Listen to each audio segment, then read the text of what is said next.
What? I heard that. See, these mics are... Fuck the cable for £94, mate. What's this cable for £94? I don't know, lad. So there's a bit of a buzz and stops or something. Oh, I like it when there's a bit of a buzz, though. Or is that the wrong type of buzz? It's the buzz. Right, let's turn my laptop down. We are live. Afternoon G, afternoon Pat Brady. Everyone that's joining. G? Don't know, it's just his YouTube name is G. G? Top G. Top G. So, Barry, podcast 184. How are you? All right. I was going to do like an alien voice. And I thought, nah, I'll swear it. You're doing well, aren't you? Many weeks on the vape pen now. It's fucking hard to get off that now. Are you manipulating yourself? No, mate. Self-manipulation. Self-manipulation. Tricking my body into thinking I'm smoking. Yeah, I even carry a light around with me. Is it working? Is that what happened with your eyebrows? What do you mean? I'm just messing. Oh, you've been for a freshen up. You've tarted yourself up today, haven't you? I have. I've been for the haircut. So you're looking very fresh. Always do, mate. I always do. Yeah, it's podcast today, Steve. I've got to go and get my haircut. Look, so, Sam's arsehole. That's you said it, not me. Podcast 184. Thank you very much, everyone, joining live. It is plant manipulation techniques today. Barry's podcast. Take it away. No. Are you mad? What are we talking about today, then, Barry? Plant manipulation. What manipulation techniques do you use? I manipulate mine by I tell them I'm going to feed them and I don't. I go like that with the bucket. Look, no, I ain't getting it today. Manipulate. I'd love to see you. Is that why our chili plants out there like? No, mate, that's because when I come round, I tend to them. We're battered. Because I'm not here all the time. When I come back, you have just fucking not manipulated them, you just neglected them. Yeah. Too busy doing. And then he tells me, "Oh, no, what it is, I'm stressing them just to like make them harder." Okay, yeah, all right, mate. I'm gonna take put fucking water in them because them two are dead. Well, we've got to say thank you to the partners before we kick the show off. Do you want me to do it dead quick? No, because you always do it dead quick. Take your time. Give them a good shout out.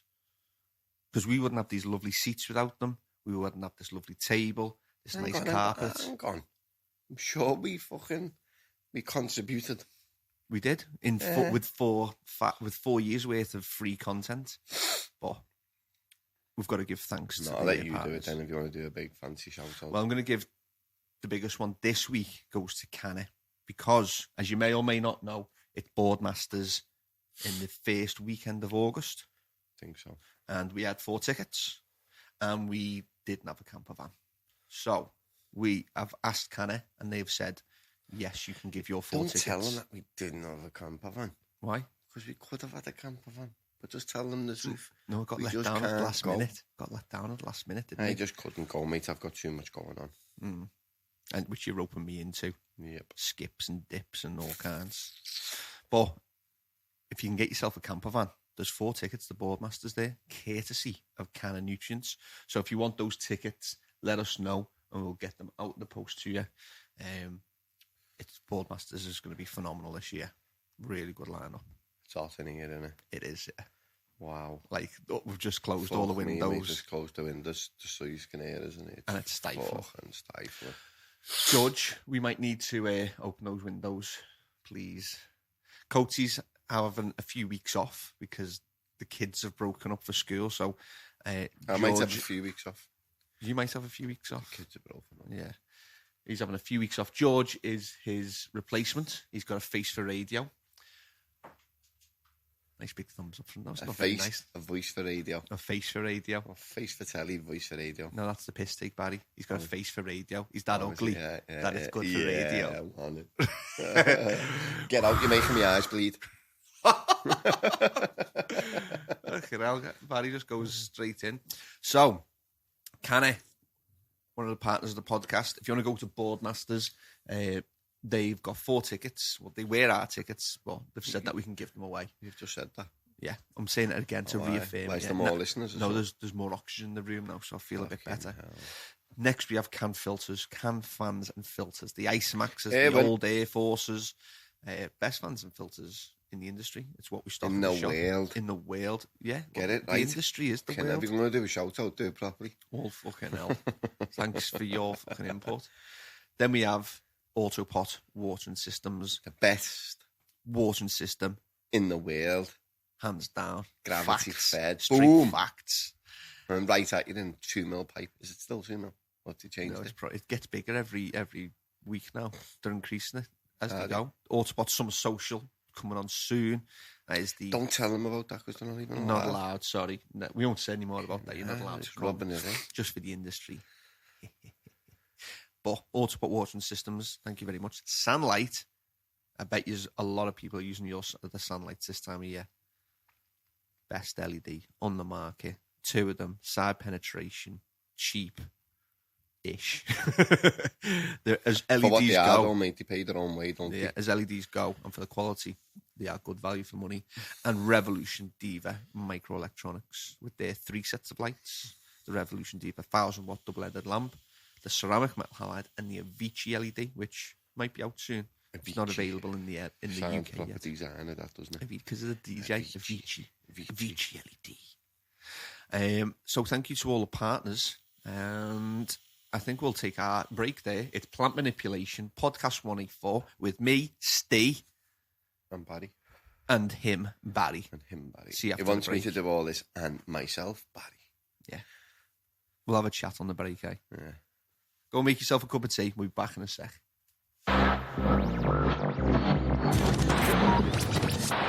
All good? Ready to go? Turn my voice up a little bit. Oh, God, for everyone watching, the whole family. Are you ready to go? Barry built a piece in the house that I built, in the booth that I built. I know people tune in every Sunday to listen, but even when business is good, we still manage to do the podcast. NPK.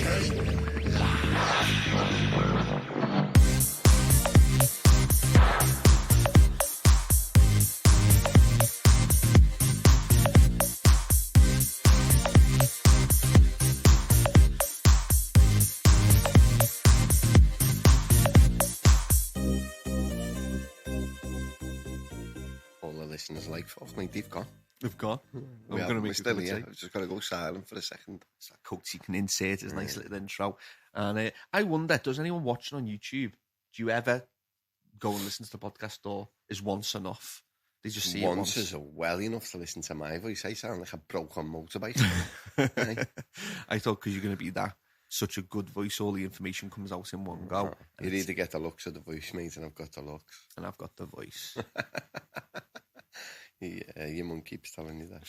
Right, let's get straight into it. Plant manipulation techniques. This is all mostly about what you physically do to a plant and what you mentally do to a plant. If you're a grower like Barry, stress them out with feeding and not feeding. I go in and turn the tap on and let them hear it and then I fuck back off. That's how you get slugged, mate. So the first one we're going to get into is topping. Classified as the definition of removal of the terminal bud and branch to create 2 new main heads. People do this to lower or decrease vertical growth because it increases lateral growth. And this is sort of a natural podcast from last week where we were talking about growth hormones, plant hormones, mostly auxins, and what happens when you manipulate a plant and you prune it, you top it, you fim it, all these other things, what happens to the plant's hormones. So when you top a plant, most people will use scissors or a scalpel. They'll take off the top branch, the top node, and it removes the auxins from that top branch and diverts them to the 2 low branches. So you cause 2 main heads. And you can carry on doing that. So you go from 1 to 2 to 4. No, to 8. 1. That's you're not right. 1 to 2 You do them to 2. 4 to 8. Yeah, to 16. So you double on up every time, and you can keep on doing it. But what happens if you just did it over and over and over again? What would happen? You get more heads. And any negative shit? You're slowing the growth of the plant right down, aren't you? So there's a few But techniques. some people might have to do that, mightn't they? Yeah. If they haven't got the headroom in the room or the Slow it sensor right down. to slow it right down and get the plant wider. They might Yeah. have a big area, but it's only a funny height. Shape. So most plants grow a little bit. Most fruit-bearing plants grow a little bit Christmas shaped, Christmas tree shaped.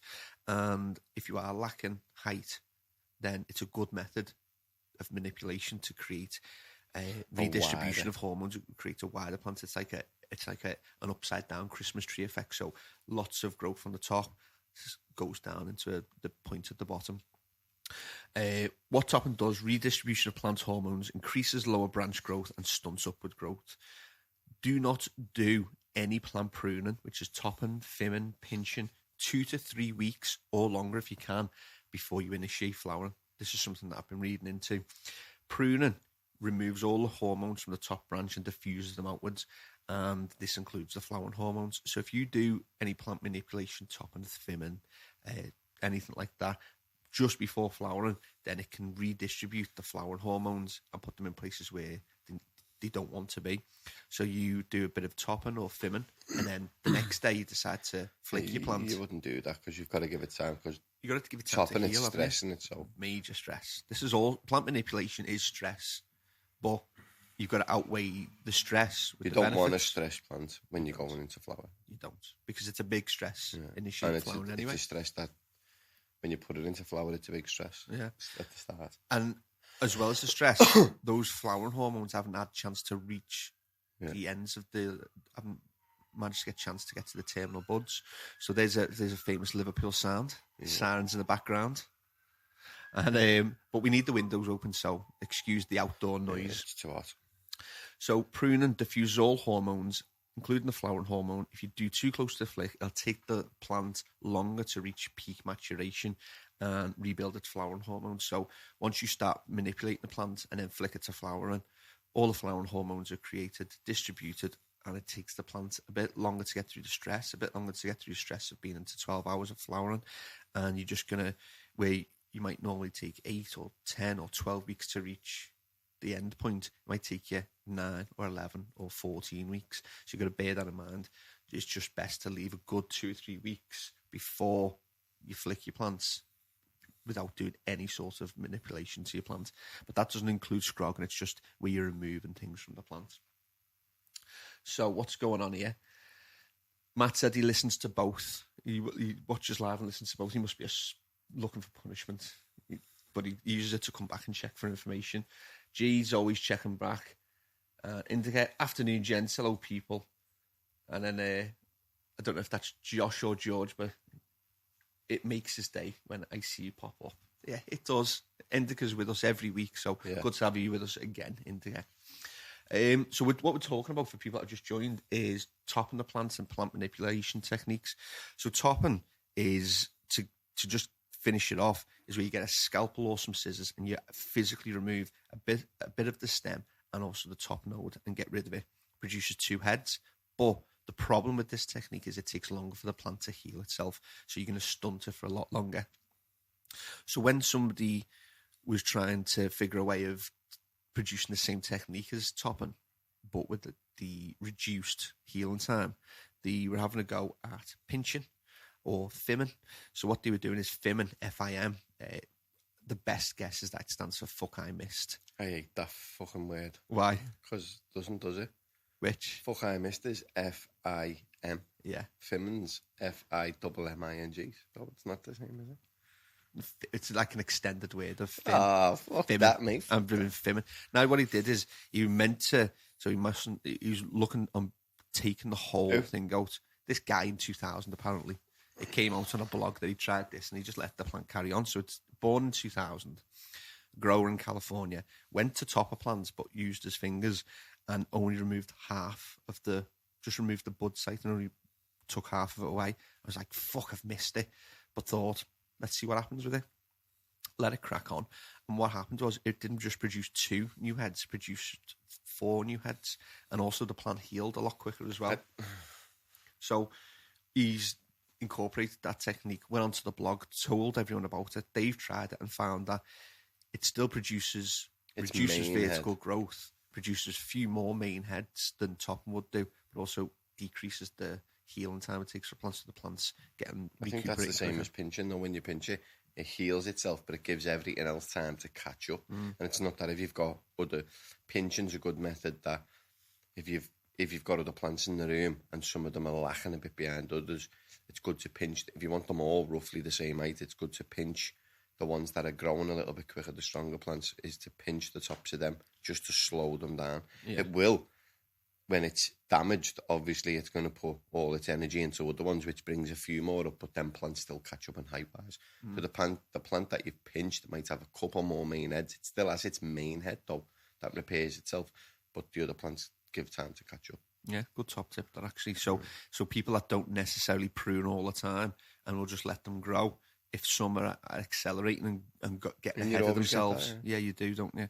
And you just need them to calm yourself down, boys. Look, now we've got the others have got to catch up. Yeah, you just manipulate a couple of plants, slow them down, let the others catch up, and then you've got a nice even canopy, which is good because then you don't have to have uneven lights. Do you having to raise and lower lights all the time? Nice. The pinching. So there's a new technique. You can't really see or read much about this new technique, but a few growers I've learned will not top and remove the branch, not thin and pinch it out and flick it away. They will just squeeze it, yeah. And I mentioned this last week, and apparently squeezing, if you do it right, will not produce a new head, but will slow down vertical growth and will distribute to an extent hormones and will increase like the lateral growth, the horizontal bushiness that you want. But what I've found is that when people have been doing it, if you just, some plants will love it and will crack on, and some others you'll affect the way the leaf grows. So you might have a leaf that's got holes in it. You might have a leaf that's got 2 leaves instead of 5. You might have just altered growth that doesn't look the same. So I can't say that I'm too sold on just pinching. And that's when I'm talking about pinching, I'm talking about the main terminal branch. You just pinch it and leave it alone until it stays intact, but then it does continue to grow and just looks a bit deformed in my experience. So I'd love to hear other people's feedback. Do other people do it where they pinch it, don't remove anything, and they get good results, or do they find that it gives a bit of a weird thing to a plant? But on the subject of pinching, then if you do this lower down, you can actually pinch the stem. So some people, when the plant's really young, will pinch the stem if it's a bit weak and spindly. So they'll pinch the stem or pinch it and bend it slightly so they get a slight pop on the inside. Then this is mostly a method when you're scrogging, because then you can give the plant a bit of support. So that'll stop the plant growth as well. Another technique to use if they're growing too quick, you need to slow it down. You can pop the stem, the main stem. And what happens is it'll form a knuckle. So it's damage, it's stress, stops the plant from growing, but will form like a knuckle on the plant. And as that's healing, it gives the plant time to build outwards. So instead of vertical growth and getting spindly and thinner, it'll thicken itself out. And I think the knuckle carries the weight of the plant as well, doesn't it? And knuckles always, like humans with broken bones. Did you know that if you ever break a bone, the fuse that happens is stronger than the actual bone again, so you're less likely to break that part. And I'm pointing to my shoulder because I've broken my shoulder once. And the doctor said I was young, so like he said, you're like a mutant now. He said your shoulder's now actually stronger than before, or once it's healed, it's actually stronger than before you broke it. So I was made up with myself. I've got power shoulder. Watch out, Barry. Give away one of them, mate. So a lot of people will do that, and it's a good technique. It happens a lot when you're scrogging. So we're big fans of DWC, deep horticulture, in bubblers. And when you're doing DWC, a lot of people will scrog. And what you find is naturally through the scrog, you can cause that knuckle to happen. And that's how I came across it, is that as you've been scrogging, you bend it, you've heard, like, you can cause that pop on the inside. And then the knuckles form. You can actually form 2 or 3 knuckles, but the stem size that you get is ridiculous. It's like the size of these mics. It's like a good 2-inch diameter stem, and it creates really good solid foundation for the plant to build on. So it's a good technique for people to use. I'm just going to look back at the comments, see if there's any comments worth answering. Pete's back garden says, afternoon. Nice to have you with us as every week. Pete, Indicator Shop, said LST, which is low stress training, works great with little stress to start the plant off. Definitely pinching, bending the stem produces thicker stems. So if we're mentioning any techniques that you've never heard of, and we sort of gloss over it because we don't want to get too in-depth on everything, because it is sweltering in here, and we're going to try and produce a shorter podcast. Oh, listen. Go away. Sweat is rolling. Listen, I've got a cap on and earphones, my ears. I didn't know you could produce sweat from your ears. But I've got my earphones on. And, People on the podcast listening will, mate. They know, mate. Listening to you, mate. oh, your sweaty ears. They get their ears bleed from me. You sweat from you. So we've done topping, fimming, and pinching. And we've talked a little bit about scrogging, but we're going to get to that in a minute. Next one I wanted to talk about, it's plant manipulation, but it's leaf removal. And I think people go too far with leaf removal. So it's important to not go mad when you're removing leaves, because for a rule of thumb, always remove less than you think you need to remove, because you can always go back to the plant and take a few more off if you need it. Yeah. If you take loads off, then you can't. You can't just grow new leaves for the next day, can you? It's not that if you do that sort of thing when it's in flower as well, your plant's going to think, whoa, hang on a minute, like solar panels, aren't they? So it's going to think, whoa, I've got fruit in that, but I haven't got enough leaf to support this fruit and do whatever I'm doing. So I need to just hang fire on building fruit, and I need to create a few more leaf. And it's the leaf that you've took off. Yeah. So by taking loads of leaf off, you're putting your plant into a stress where it's thinking, wow, I need more leaf, and it's just going to create more. Yeah. So what you're doing is you're prolonging your cycle of your plant, aren't you? Yeah. And in the veg stage, this is why we say heal every disease, heal every pest, get rid of every pest, get everything right in the veg stage, because you've in a way you've got unlimited energy. Because when you're on 18 hours of light on a plant that will just stay in veg for 18 hours, you can veg for as long as you need to. You can get rid of diseases, you can fix deficiencies, you can flush out toxicities, and you've always got that barrier. As soon as you hit the switch to go to 12 hours of light, and you've initiated flowering, it's your plant's working twice as hard to create fruit as well, though, isn't it? So the last thing you want to do is be creating fruit, and it's like running a 60%. You know what I mean? Like you said, the leaves, the powerhouses, the leaf is where all the sugars are made. It's where all the food's made. I think in flower you should only ever remove leaf that's covering fruit. Yeah. If it's there and it's not covering nothing, you know what I mean? Just leave it. Then just leave it. The goal of plant growth is to get as much leaf in the light as possible. Yeah. I always if fruit at the bottom of a plant always turns out shit because it's not getting the light. So that should be removed during the veg stage. Yeah. Do you know what I mean? When you get into flower, if you're still taking loads of leaf off and it's not like beneficial to the plant. Yeah. In terms of it's when more of a leaves are hindrance. touching each other. Yeah. So the only time you should really be removing leaves is when a big fan leaf is covering 4 or 5 other little leaves. And because it can, as that big leaf is doing its job, it's working really well. But the other benefits of removing the big leaf is that when it covers 4 or 5 other leaves, it tends to be touching them, and when they're touching, you get high humidity microenvironments and you increase molds. So you want a nice airy environment, and you want as much leaf to be capturing the sunlight as possible. So your goal as a grower should be to look at your plant and think, how do I get that leaf more light? And how to get my light to hit more of my leaf? And that's where scrogging comes in. So we'll get into scrogging, but I've written a few things more about leaf removal. Removal of leaf matter slows chlorophyll production, stresses the plants and stunts growth. Only dead leaves, which you know they're dead because they're brown, or leaves that are more than 50% damaged. So if they're more than 50% damaged, the plant's using more energy to keep it alive than that leaf's actually given back to the plant. So that's why we say 50%. Do remove lower leaves that are shaded or sickly. You know that they're sickly because they just look shit.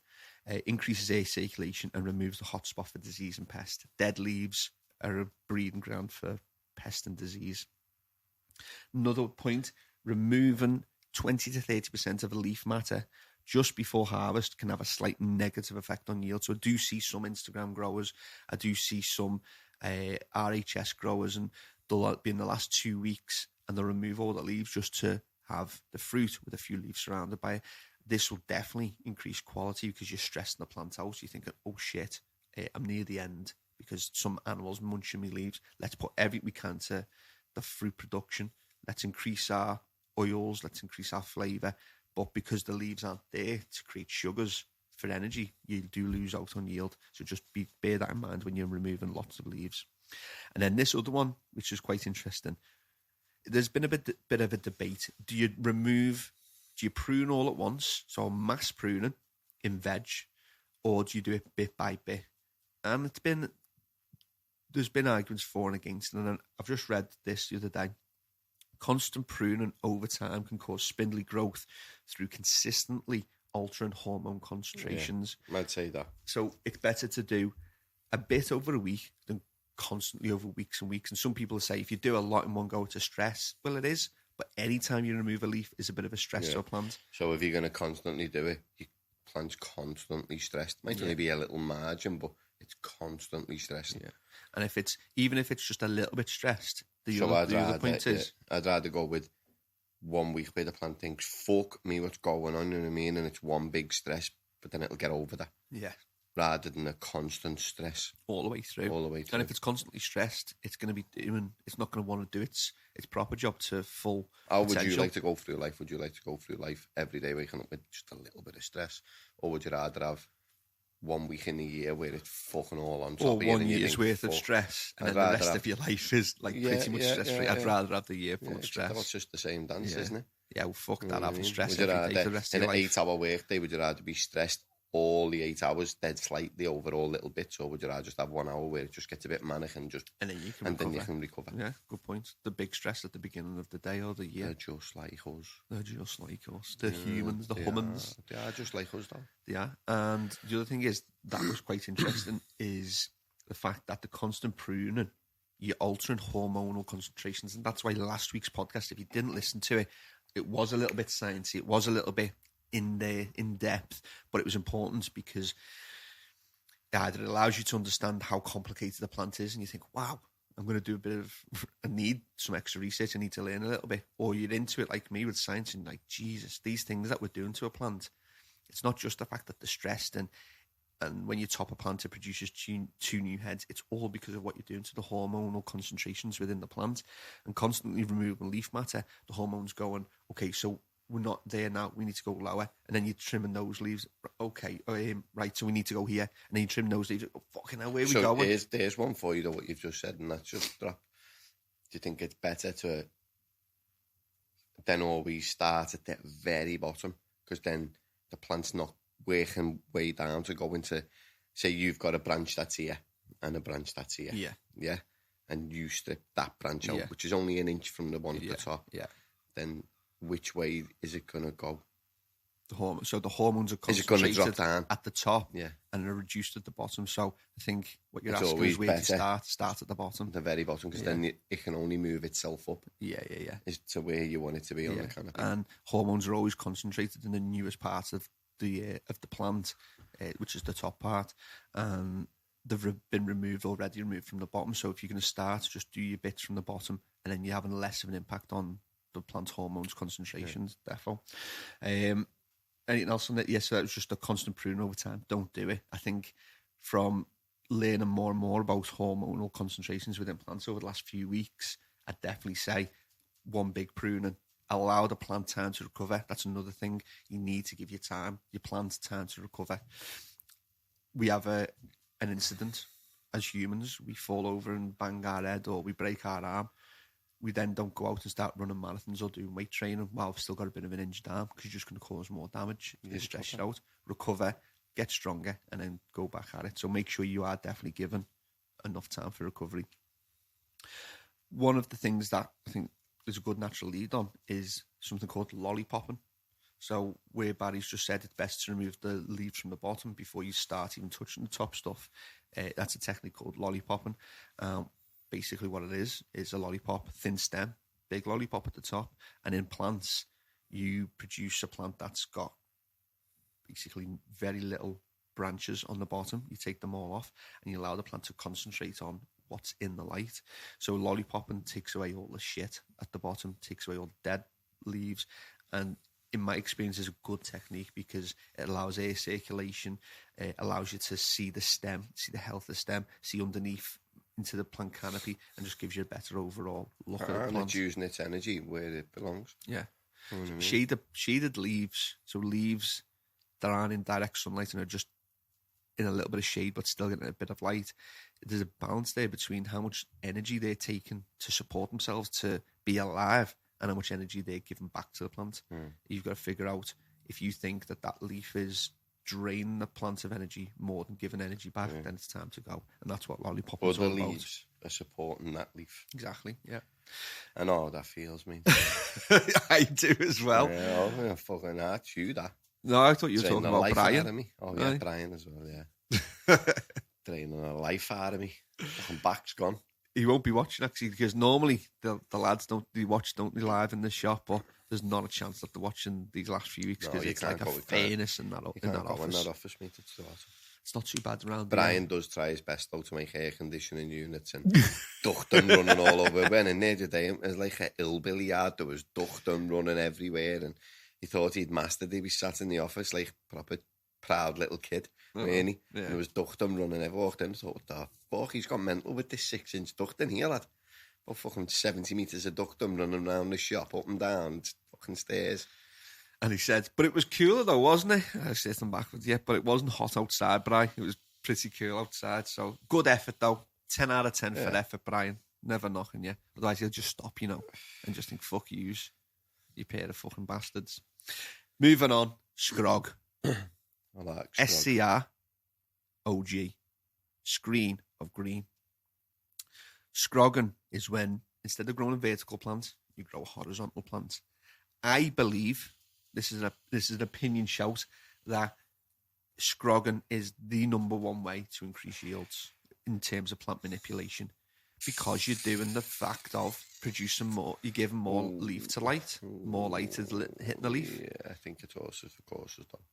Tell me, talk to I me. just think if you've got the head height, you can grow a bigger plant and get bigger yields, can't you? If you haven't got the head height, then you grow a wider plant and get bigger yields, don't you? Yeah, it's a good point. So- But when you grow bigger plants, surely the bigger they are, you've only got one source of light. So the bigger they are, the lower part of the plant is going to naturally receive less light. No, not necessarily, because when you do a scrog, how many lights do you put over it? In an ideal world, you'd like to put something like 400s. So if I put 400s over my one plant and just grew it, I'd probably still get the same as you, wouldn't I? So what you're It's so just how would that. you hang your lights? Would you put them I'd just put flat them or like, angled? no, to be honest, I'd probably use 3. I'd probably put one over the top, and then I'd put the other 3 like that, like a bit of a triangle. Like an interlighting. Dying to sneeze. AV has still got me. I think it's horses for courses. Do you? Yeah, I do. I think scrogging's easier though. Scrogging's easier. Like I was saying, then if you grew like a fucking 6'3" under 400s, then you're a major fucking plant support for that. Means It's true. Bamboo and it's a fuck tying it up Outdoor everywhere. growers. If it's scrogging, your eye just bending and it's sitting in the net. It can't physically fall, can it? You might have to jockey a few of them, but you're right. Scrogging's probably less stressful when it comes down to plant support. Yeah. Outdoor growers don't tend to do the full scrog of where it goes horizontal. It's a completely flat bed. They'll just grow massive plants. They'll go massive, and what they do is they throw a scrog net over it and pin it down. Yeah. And the plant grows Just through. opens it up a little bit. just A opens lot it of people are doing 2-tier trellis net or 2-tier Yeah, scrogging. they'll let it grow through so far, Yeah. and then put another one on it. Yeah. Yeah. It's not something I've done before, but you see it quite It's a lot good, in though. outdoor growers. So I know what you're saying. The goal is to get as much leaf exposed to light as possible. That is the be all and end all of growing a plant, because it leads on to better fruit production, oil production, whatever it is you want from your plant. You can achieve more when more leaf is getting light. So we use scrog because it causes less disturbance to the plant than pruning, but what you're still distributing plant hormones. So as you bend the plant outwards, And it's still sort of, you still are going to take a lot of the leaf off that's underneath the net will though do, as yeah. well. You know what I So mean? what I would do with a scrog, you're still distributing those plant hormones. So you still, even with scrogging, you can produce multiple heads and you haven't even touched or taken anything off the plant because you're moving the auxins. There's never ever now one. Because the main shade that was at the bottom stem. is now reached and Exactly. it's got to its full potential. They're all receiving the same amount of light. Hormones are distributed evenly all around the plant. When you're doing a scrog, you would want to fill about 3/4 of the net, and then you would want to then put your plant into flowering, because Still as got everyone a knows, bit of next 2 growth. to 3 weeks you're going to continue its upward growth, and then you'll fill the last quarter of the plant. As that grows up, Net. net. What did I say? Don't confuse them. You'll fill the last quarter of the plant. Yeah, you'll fill the last quarter I'm of the here net. to correct you. Thank you very much, Basildon. I won't let them think you're an arsehole. Look, he's getting words wrong again. So lucky Barry's there to correct them. So, You'll fill third the week last- into flower, they've all come through the net. Everything's looking good. This is where I would do me lollipopping. So when you've scrogged, there's going to be a lot of vegetative plant matter. Always do a lollipopping. What? There's going to be a lot of vegetative plant matter. Yeah, I'm There's trying going to to be a lot of leaf. Yeah. I like to use different words, keep them all entertained. Oh, do you know what you mean, lads? So then you put lollipop through the stem and take as much foliage that's going to be in the dark as possible. And then everything that's above the net is what's going to get the light and is going to produce you a nice, lovely, bountiful harvest. So that is the essentials of why we scrog.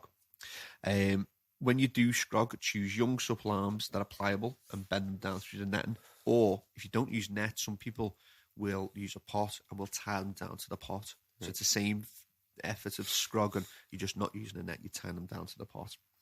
If you do snap an arm, I've done it, I think every time I've ever done a scrog, especially in DWC because they grow so quick, you're going to snap. If it comes completely off, you're fucked. If it snaps 90% and you can still salvage it, bit of masking tape, get it all back to where it needs to be, and then just leave it alone. But keep on going back, check the masking tape, make sure that it's not restricting flow of water. Wouldn't you think they'd make a proper tape? Like a bandage? Someone must do that. We just haven't seen it. There's like gardener's tape, green gardener's tape, so it's like a little bit like duct tape, but what I've read is the glue. So a masking tape. Do you know what it is? It's got like an hormone to repair. No. That would be good, though, wouldn't it? Good, Shut up, fucking why do you have to say that publicly? That'd be fucking great, that though, wouldn't it? It would be quite good, yeah. So, plant tape with cytokinins embedded within the glue, which will help heal. So if you do snap it, if you are a big scrogger, you'd always have that in your little toolbox, wouldn't you? That, you know, healing tape. Healing tape. Watch. Healing tape. Healing out tape. soon. Barry's healing tape. Should call him Jesus from now on. Listen. He comes up with all of them, don't you? Well, I'm like a wasted talent. Who'd buy that? Comments, please. Who would buy Barry's healing tape? I'm going to have to get working on that straight away, everyone.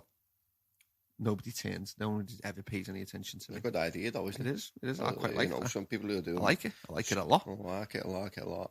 People who are doing big scrogs probably are doing it. Healing tape. That is good. You know what that would be good for as well? Grafting. When people graft plants. Yeah, to put it on. Yeah. To cover the... I think we should just end this podcast now and go and make new healing tape. Let's call it Jesus tape. Let's go. No, let's finish the podcast. We'll just get a Coatsy to edit all that boss bit out, shall we? We'll come out with the product later this year. Anyway, back to the masking tape. So, if you use something like, if you've only got duct tape to hand, then the glue in duct tape can potentially affect the wound. What I don't like about duct tape, it doesn't burst. It stretches. Yeah. So if you wrap it around the stem, that's as big as thick as my finger. Yeah. But you're looking on that stem eventually being as thick as my 3 fingers. It restricts everything. You know what I mean? I don't like masking tape bursts. You know what I mean? Just what you did there. Just 3 fingers. I'm to spit on them. What was the pinky finger going down for? I think we're involved in that. Only little. So that's what I like about masking tape. You shouldn't use gaffer tape because of the glue in it as well. Yeah. I don't know whether it does affect it or not. But no, I've used strong tape before, and then as the plant, you basically, as you realise it's suffocating the branch. It's not that of it. Imagine it's like a highway and all them fluids are going up it, and then it's got to go bump, stop because the traffic's all backed up. It's like fucking 3 lanes of motorway into one. Yeah, that's what it's like, and then back out the other side. I'm telling you. You know what I mean? So scrogging, very good technique. You will get, when you're doing it in something like DWC, 100%, they grow that quick, your stem enlarges that quick, you're gonna snap something. Don't panic. Bit of tape. Don't wash the wound. Coming soon. Yeah, don't wash the wound that you've created because you think you've got dirt or something in it. The cytokinins that we talked about last week are already on the way. To heal that wound. So just tape it up, leave it alone, keep your eye on it. Scrog and fill the net to 3/4, then flick your plant and allow them enough of that space to grow for the next 2 to 3 weeks. And once you're in about week 3 of flower, that's when you want to start lollipopping and getting rid of the foliage in the bottom. That's in shade. Top tips with scrogging. One of my favourite techniques. I do believe it's one of the best ways to increase your yield because you just giving more leaf surface, showing more leaf surface to the light. So if you haven't tried scrogging before, do it and notice the benefits. What else have we got? Tie-ups. That sounds a bit ruthless, doesn't it? Tie-ups. Keeping plants about that, like. Keep plants tied up as support. Less energy spent on increasing stem strength and more on flower production. So, not needed when you scrog, because the netting, most people use net when they scrog, that acts like your plant support. But if you grow just vertical plants and you've used a technique like fimming or topping, and you've got lots of top heads, then your plant's going to become top heavy and it's going to bend over and snap. So you need to support somehow. Then what's the names are good from SANlight? Plant support, plant yo-yo support. Plant yo-yo support, like a coil. Like on a white, like a white circle with a piece of nylon, like fishing string. With an orange juice. Yeah. And then you just hook them round the stem. Do you know what? I had them outside the shop the other day, and you always get this little packet of like white inserts. Yeah. And I only got onto it. I only got onto it about 6 months ago. I've been using it for years. Put it on. Yeah. Pull the stem up. Yeah. Because it might be a heavy stem and that'll just hold it. Yeah. Pull the stem up to where you want it and then put the insert in, push it in, and it locks. Yeah. He's fucking smashed it. Yeah. So let's go back over that again. Plant yo-yo supports. They can be different colours, because I know that people listening to the US probably have different ones, but it basically comes as a circle. You pull out. It's retractable. Retractable, yeah.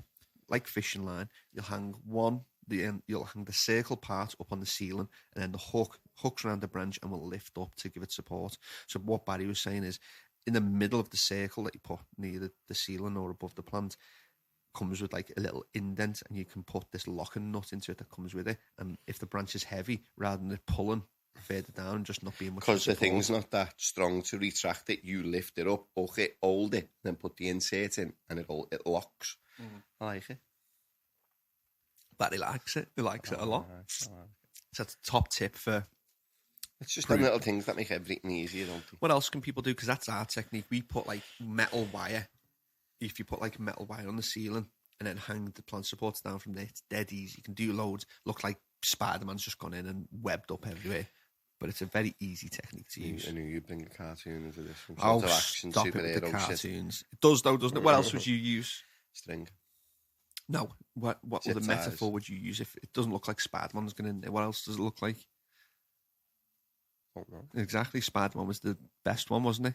So it's like someone's been in there for a load of yo-yos from SANlight Horticulture. What else can you use? String, zip ties, twine, anything. Hey, that fucking word. Twine. You sell twine here? What the fucking gardening twine? Gardening twine. No, I'm at RHS Tatton at the weekend, and I need some gardening twine. Fuck off, mate. You need a ball of string. So yeah, string, twine, rope ratchets, whatever you can get your hands on just to support the plant. Just run in and go, come on, plant. Come on, that's a supporting it, innit? Come on, plant. Yeah, it's good. Good joke. I like that one, Barry. I like it a lot. So benefits of that is that a plant's got a certain amount of energy to use on itself, and it decides where to distribute that energy. If a plant knows that it's top heavy and that it's going to fall over, so it's going to try and increase stem strength. But if it's trying to increase stem strength during flowering, it's not putting its energy towards dense, heavy. It needs to be living its best life. Living my best life. Don't make me sing, Barry. So what you want to do is you want to take that energy away from the plant. You want to take that job away from the plant. You want to take the stress off the plant. Whatever stress you can take off the plant, it means the plant's producing more. Ooh. So take the stress away from the plant and help it out. How do you take the stress away from me? By looking after you. Do you? Yeah. How do you look after me? Guide you through life, mate. You're my life guide. I let you use my common sense.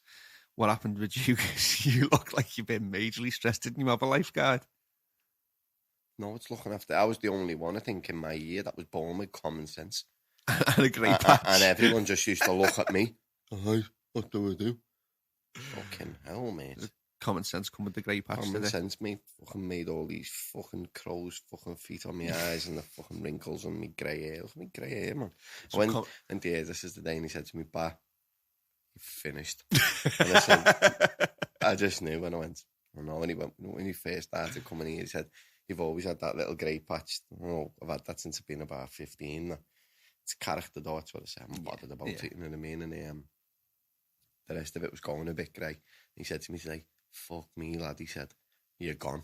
And I said, I know, lad. He said, the back of your head's just grey now, lad. Yeah, if you watch I'll be white by the time I'm 40, but I don't mind, lads. It is what it is. George Clooney's all right, isn't he, lad? Yeah. Silver Fox. He's doing well. He's doing well. He's now I don't mind. coffee adverts. He's smashing life. That's what I'll be doing. I'll be doing my adverts with my healing tape. Jesus' healing tape. No, not Jesus'. Bees healing tape. Actually, you know, if you're listening and you haven't been onto our YouTube channel, go onto YouTube, type the NPK show, subscribe, click the notification button, click the big bell, whatever you need to do it. Because go and look at the early episodes of the NPK show and you'll see Barry, and he's actually got like dark side here. And you look at him now. Oh, he's gone fully Schofield, haven't you? What? You've gone fully Philip. Look at that. Like, that's actually Fucking bad. grey, mate. You know, when your hair was long the other day, you still had some dark hair. Now you've gone full Philip Schofield. Nah, look, I can see it myself, lad. Oh, and it's not good, that. Not good at I all. look like SANlight. Yeah, you do. I want to be ginger. Anyway, moving on. Another technique. No manipulation involved other than light. This is SOG, Sea of Green. This is when you need to become more efficient with your time. So you do a sea of green.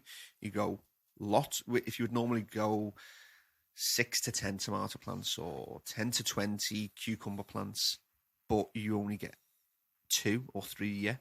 If you can grow them smaller, you will produce less fruit. The yields will be dramatically lower per plant, but you're only you're only getting your small plants, and on photoperiodic plants, you can initiate flowering whenever you want. So all you're really going to do is you're going to get the same amount of fruit, but you're going to get it quicker, really. Yeah, but you're going to have to use a lot more plants. So whereas you'd normally use 5 plants and you'd get an amount of tomatoes or fruit, then you would have to maybe take that to 25, 30 plants. You only veg them for a week, maybe sometimes not even that, about a week to 10 days of veg just to get them embedded in the pot, and then you would flick them, and they will be 4 or 5 inches tall, and you'll be flicking them into 12 hours of light, and then they'll start producing flowers. That's light manipulation. So it's good for growers that want to get more in per year, but the only downside is you've got more plants. But I think you'd only roughly probably get the same. Yeah, it's in terms of yield. Yeah, in terms of yield, you get the same. But you've got to have more plants, and it's a bit of a nightmare because you've either got to pot more seeds, or you've got to get more from your friends. It's labour intensive. You've got to have a lot of space for it. And the upside of it is though that if you only grew 4 plants and 3 went down with disease or pest, yeah, with this it's a bit different. Then you've got one with SOG growing. Then you can spot the disease early, spot the pest early. Quarantine a few, and you've still got quite a few left to go. So it's a good method, very good in terms of efficiency of amount that you can do per year, but quite labour intensive at the same time. Last bit of manipulation that we'll talk about on this podcast is roots. Just dead briefly, we mentioned it last week, is cutting off the taproot. A lot of people are really scared of when the plants are growing too big. It's mainly a DWC thing, that though, isn't it? Yeah, because, or a rock wool. Yeah, where roots are accessible. You can cut the taproot, and that will increase the lateral growth, the horizontal growth, I should say. So what you can do on the top of the plant, you can also do on the bottom. But people are scared. People are like all day fimming top and pinching at the top of plants, willy-nilly, no problems. Comes to a bit of root pruning, and people lose their minds. I don't blame them in the same breath. If you're growing in soil or cocoa, it's a bit of a thing that you'd never probably do. But if you're growing in DWC or pure hydroponics, I've always said that if you're growing in DWC and you're getting like a pillowcase of roots, then the plant is having to use its energy that it's creating to support those support the roots as well, and keep a good balance there. So for the light that it's getting, let's say it's getting 100% light, it's probably doing 50 on the top of the plant into fruit and 50 on the bottom. Maybe not that much, but so if you do keep your roots small, there's less to maintain down there. There's definitely a balance between more roots, more fruits. We've taken that to the extreme. I don't think it's root true. Stimulators. It's true to a degree, but I think you can overdo it. I think as long as you use a good root stem, you're fine. Yeah. And as long as the roots are there to support the size of the plant, so bigger roots equals bigger fruit. But if you've got massive roots and a reasonably sized plant, you don't need those massive roots. You need reasonably sized roots. If you've got a tiny plant, you don't need massive roots. You need a small amount of roots to support the plant. If you've got a huge plant, scrogged out 1.5 meters, it's going to be humongous. Then you can probably do with a good amount of roots. But even then, you can overdo it and become... Basically, it's the root tips and the fine root hairs that are taking up the water and the nutrients. If you've just got an abundance of roots and roots and roots, then I think you start to lose out on the benefits. So there's definitely a fine balance of root development. Before we wrap up and have a little look at the comments, not pruning, so no plant manipulation. People say this all the time, and they say, you know, you're supposed to do everything the way nature intended, feed, lightning, you do everything like that, and even putting the radio in so it sounds like it's out there, you know, all that shit. Yeah. And them ones that grow in nature, like, people don't see that they are covered in pest and disease, and they're there and they survive, but when they're in your house or they're in your back garden, it's not a natural environment. It's not a natural environment because you've put it there, so you should take care of it and get the best out of it. If you don't want to, then don't prune, but just don't ever expect the best results out of it. If you don't have to prune, you don't. You know what I mean? But like Steve said before, every time you go to talk, I'm just going to keep going. Go on then. It makes a nice change from last week. No, every time.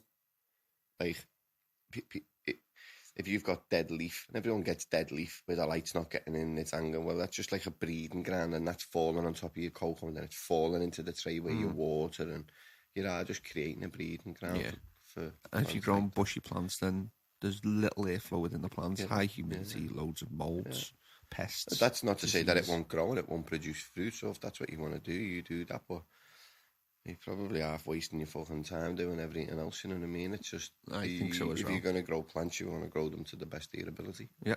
So not pruning, apparently there are several advantages.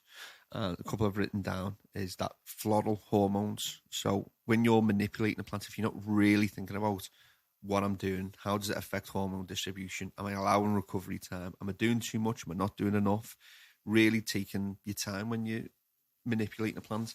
So not manipulating the plant in any way will allow the plant to just do what it wants to do naturally. And that the biggest one is that floral hormones will be able to get to where they want to be, concentrate and get to high concentrations. And when floral hormones get into high concentrations, it allows the flowers to grow stronger and denser. So there's a nice fine balance here between not doing too much manipulation and overdoing it, but doing a little bit because, like you say, you're going to increase breeding grounds for pest and disease. That's what I mean. If you don't prune, you're still stressing the plants out, because if you don't prune, and you do end up with the disease and stuff like that, and pest will stress your plants out, because as the pest is damaging the leaf, it's trying to recover and create new leaf, but it's constantly a battle with the plant now. It's like we were saying before, where your plant's going to be fully stressed out rather than just having a week of stress. It's going to be fully stressed out, because if your plant's covered in spider mite or thrip or whatever, they're going to stay there. If you don't prune and you don't clean, and they're going to stay there. So it's just a constant stress. There was a good case study, and we'll sort of finish on this before I have a quick look at the comments. So there was, when I was looking at stress and how stress affects plants, there was I think it was a Pakistani grower, or he might have been, he was in the mountains somewhere, I think he was in Pakistan, and he was growing, I believe it was cannabis, and he grew cannabis at an altitude of, let's say, 2,000 meters, and he had a second farm, like let's say 3,000 or 3,500 meters, and it was a good case study, because what he found is that the plants that were higher up yielded 25% less than the plants lower down. The plants higher up had lower oxygen, higher UV from the sun, and just weren't in perfect conditions. But they also had an increase of, I believe it was around 25% increase on THC levels compared to the plants putting out its defense system. The plants on the lower down, lower UV, less pest, less disease, more oxygen, had 25% increase in yield, but the THC content was 25% less than the above. So it's a good... But we've got bulbs and stuff like that now. Yeah, we've got UV bulbs, but that's the point. You need to make your choice between... So when you're manipulating the plant, you need to bear in mind, am I doing this for increased yields or am I doing this for increased quality? If you want to increase quality, then there's several ways you can stress your plant out. You can have your lights off for 24 hours and then bring them back on. You can not water when you're supposed to water and dry the plant out. There's lots of things technically that you would be doing as a grower wrong, but these things will increase stress, which will increase, let's say, oil production of mint, nicotine and tobacco, Brix content, the sugar in tomatoes. It increased the quality compounds of a plant, but it's definitely going to impact your yield. So make that conscious decision. When I'm manipulating the plant, is it for yield or is it for quality? And make sure you're doing the right thing at the right time to get you to your goal. But like Barry said, there's plenty of things you can do. Last week, a flower, there's a 10K stress bulb, high in UV, very high in the blue, and it'll stress the plant out. But you're going to lose a week of full spectrum light. And you'll get a better result in quality. Yeah. And I didn't need to say this in the podcast, but there's lots more to plant manipulation. You manipulate the light for flowering or for vegetative state and photoperiodic plants. You manipulate the humidity to higher or lower. You manipulate temperatures higher or lower. And this is all part of your grow room environment. And then you can manipulate day and nighttime temperatures to that's like another podcast in itself. Decrease stretch, but that's all comes under environment, but we haven't touched on those because it's still plant manipulation, but it's more environment than anything, and we wanted to look at the physical ways you could manipulate the plant. Let's have a quick look at the comments. The GML topping technique works great for getting the lower branches to catch up with the top node. GML. You'd have to tell me what that stands for. I'm not familiar with GML. Or it might be, and I'm going to look like a right dunce. Indica said, fan needed for the desk and slushies on tap. Can't put a fan on the desk. Slushies on tap, that was a good idea. Yeah. Well, I've got drinks on tap. Fans just make the podcast sound like this. And then you'd all get really pissed off by it. So we just suffer in silence to bring you the best podcast. There are many inputs a grower can implement and a lot of equipment, lights, etc. But put a plant outdoors. Listen to that. But put a plant outdoors with no inputs, e.g. nutrients, humidity, temperature, and they thrive, unmatched indoors. Indica, I could probably agree with you, but I'd say the sun, it's the sun that's unmatched. We still have not replicated the sun in terms of just its full spectrum. I think it's the sun that gives outdoor plants the quality, the tiny nuances of nano waves of light that we haven't found yet. I think it's the full spectrum of the sun that does it. Plus that natural breeze, constant CO2, natural predators eating the pests that come with it. There's a lot to outdoor growers, but if you wanted to be year in, year out, indoor growers got the way to go, because you could lose a whole harvest outdoors. Run the same strain indoors and outdoors, massive difference in growth and smell. Does natural light produce a more terpene-rich plant? Yes, because of the fuller spectrum of the sun. What were you going to say? You took a breath in, like you're about to get into full swing. I was going to say something, but it's gone now. So yeah, just the UV, just the UVAs, UVBs, UVCs of the sun. It's the plants. Like, people argue with me, but plants have been evolving for billions of years under the natural light of the sun. We try our best to replicate it indoors, but it's nowhere near as good as the sun. Eventually we might get there, but I don't believe that indoor growing over the last 30 years has evolved plants that quick to go against what they've learned over the last few billion years. Cool. It's too hot in here. Mevo's going to shut it down. Oh, GML's a YouTuber, Grandmaster level. I'll check him out. I'm on him. I'm sure he's the kid, look, who bends the plant that way and that way and pins them all down. Same fella, there's one on Instagram called Light Addict. So what's happening there? The camera's it's so overheating. Hot in here, the camera's overheating. I want to give you a heads up before we go. Next week podcast, we have a very special guest on the podcast. Very special guest. Make sure you're here next week. Be a very good podcast. For August, unfortunately, it is so hot. Mevo's shutting down. Me and Barry are sweating. There's lots going on in August, so we are taking our summer break from podcasts. We're going to finish on podcast 185 next week. Take a short 4-week break, and we're going to be back September, ready for the new indoor growing season. Cannot wait. Glad you're What about excited. you? I'm glad I'm excited as well. I'm always ready. And just one more from Pat says, the technique involves removing the leaves at the terminal node, just putting this mode on ice for almost a day while the rest of the plant keeps growing. Minimal stress. I like it. I'll check them out. Everyone watching on YouTube, thank you very much for joining us every week. We appreciate it. And everyone that sits down to listen on the podcast, on Podbean, on any platform you listen to, thank you very much. Puts up with us. Next week's a guest. 4 weeks holiday from the podcast, so recover your ears. I might take a week off. Oh, that would be nice for me. Oh, nothing. See you all next week. Yeah, and don't forget, 4 o'clock Wednesday, special guest. It'll be a good one. See you later. Bye bye.